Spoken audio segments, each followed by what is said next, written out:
Dear Abby, I have some really exciting news, Abby. I'm moving in with you. Aren't you excited? We can spend hours and hours and hours together. It'll be just perfect. Let me explain. My job paid just enough so I can make rent and pay for food every week. Because of this, I had little to no money in savings. Nowhere near enough to last a very long time.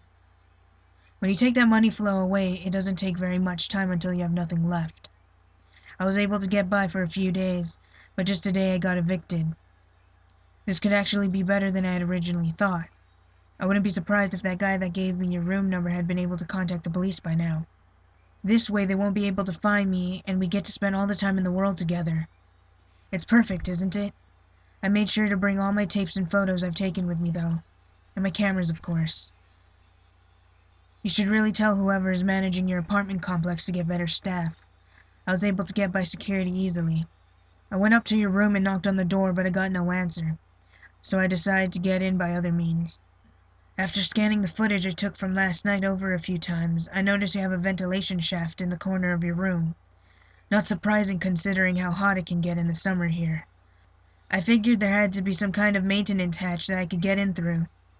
After a few minutes of looking around, I found a door at the end of your hall that seemed to be some kind of staff room, and luckily there was a way into the vents there. I crawled through them until I got to your room. It was very cramped and hard to move around in, but I managed. When I got there, though, I felt a rush of success. I figured since the lights were out and I couldn't see you that you weren't home, but I'm patient. I scanned every part of your room, trying to memorize all the intricate details.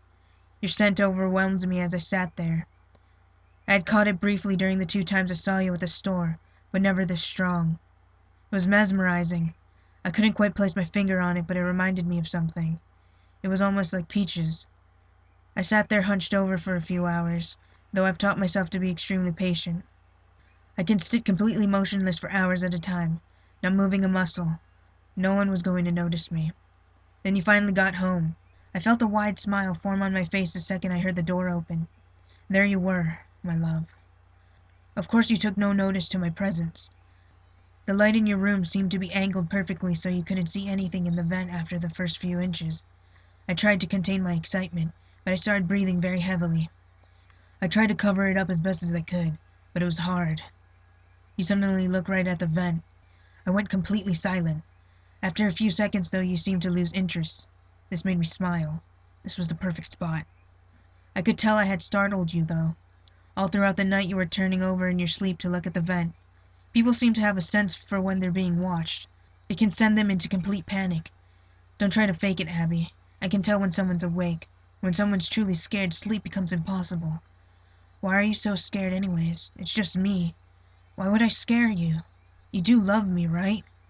You know I love you. I'm looking forward to spending every day with you now, Abby. Write back if you can. Love, Jay.